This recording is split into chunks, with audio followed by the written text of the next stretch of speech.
முன்னாள் பிரதமர் Dato' Sri Najib Razak தொடர்புடைய ஊழல் வழக்கில் அவரின் பொது மன்னிப்பை ரத்து செய்த நீதிமன்றத்தின் முடிவு வரவேற்கத்தக்கது என்றும் இந்த ஆண்டின் மிகச்சிறந்த மகிழ்ச்சியான ஒரு தருணமாக தாம் இதை கருதுவதாகவும் டிஏபி கட்சியின் தேசிய விளம்பர பிரிவு செயலாளரும் பூச்சோங் நாடாளுமன்ற உறுப்பினருமான இயோபியின் கருத்து தெரிவித்துள்ளார். முன்னாள் பிரதமர் நஜீப்பிற்கு எதிரான நீதிமன்ற வழக்குகள் கடந்த 2018ஆம் ஆண்டு முதல் டிஏபி கட்சியின் முக்கிய தலைவர்களின் தலைமையில் மேற்கொள்ளப்பட்டு வந்தது. மாமன்னர் நஜீப்பிற்கு வழங்கிய தண்டனை குறைப்பிற்கான பொது மன்னிப்பை இன்று நீதிமன்றம் ஏற்றுக்கொண்டாலும் நஜீப்பிற்கான வீட்டுக்காவல் முன்மொழிவை மறுத்தது.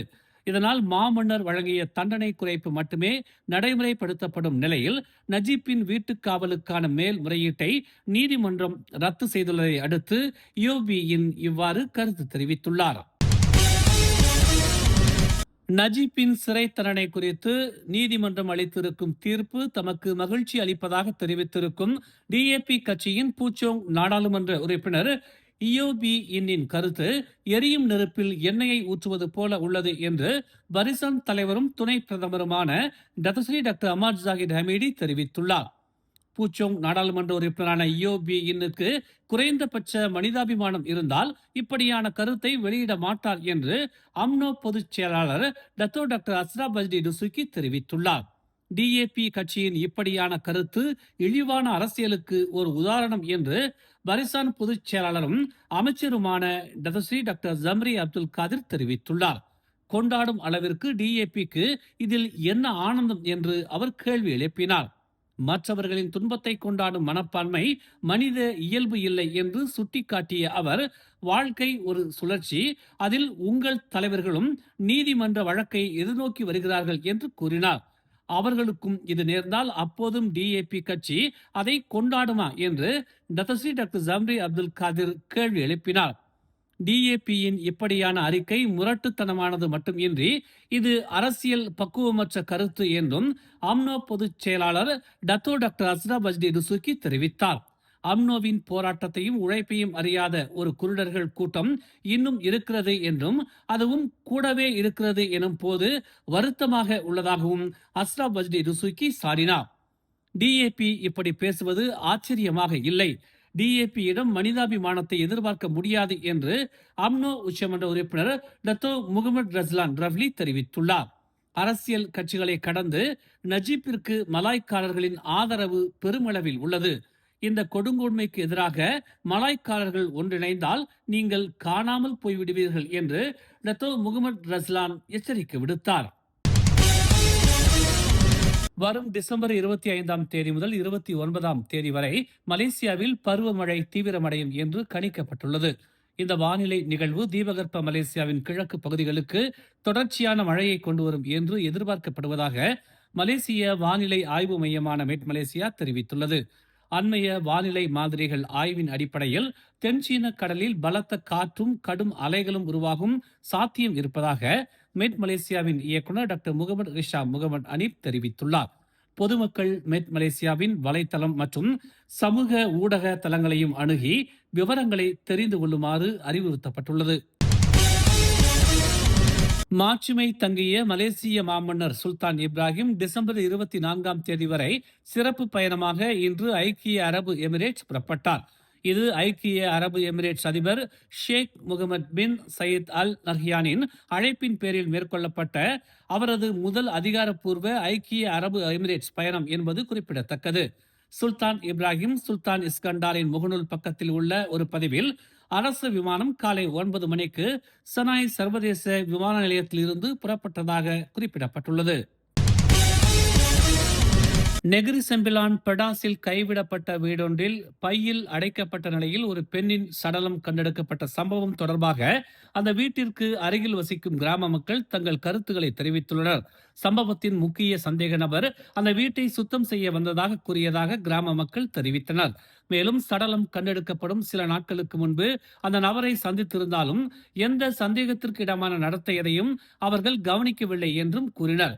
அந்த நபரை கடைசியாக வீட்டின் முன் ஒரு காரில் பார்த்ததாகவும் அவர்கள் தெரிவித்தனர். மேலும் அந்த நபரின் குடும்பம் குறித்து கேட்டபோது முன்னாள் துணைவியாரிடமிருந்து நீண்ட காலமாக பிரிந்திருப்பதாகவும் அண்மையில் சராவா மாநிலத்தைச் சேர்ந்த ஒரு பெண்ணை திருமணம் செய்து கொண்டதாகவும் அந்த நபர் தெரிவித்துள்ளதாக அவர்கள் கூறினர்.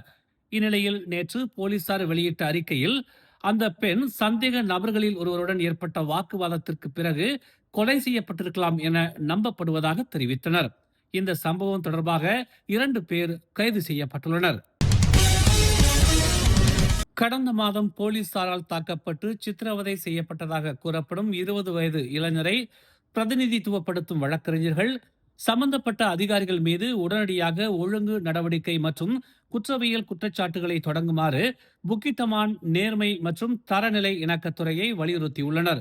டேனியல் என்று அறியப்படும் சம்பந்தப்பட்ட இளைஞர் நவம்பர் 15ஆம் தேதி பந்திங்கில் உள்ள அவரது தாத்தாவின் வீட்டில் கைது செய்யப்பட்டார்.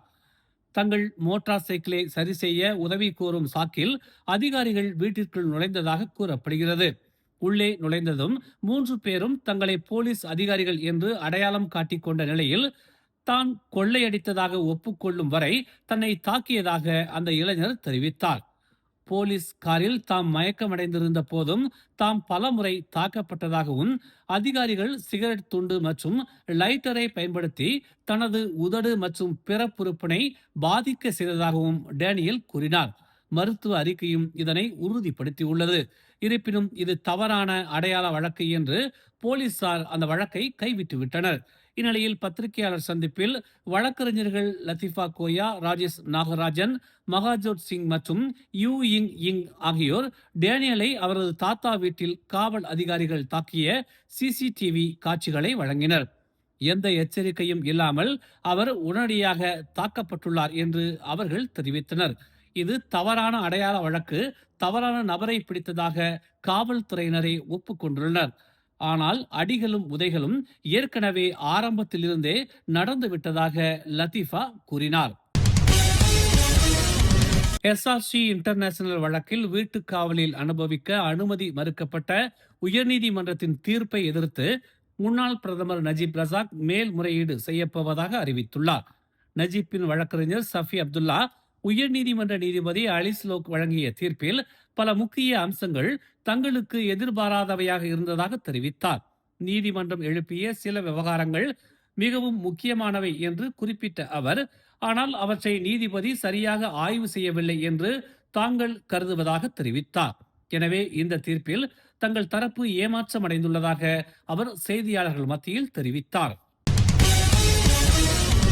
பெக்கான் நென்னாஸ் கம்பங் பெர்மாத்தாங் கெபுங்கில் நேற்று 12 வயது சிறுவன் ஒருவன் கால்வாயில் மூழ்கி இறந்த நிலையில் கண்டெடுக்கப்பட்டான்.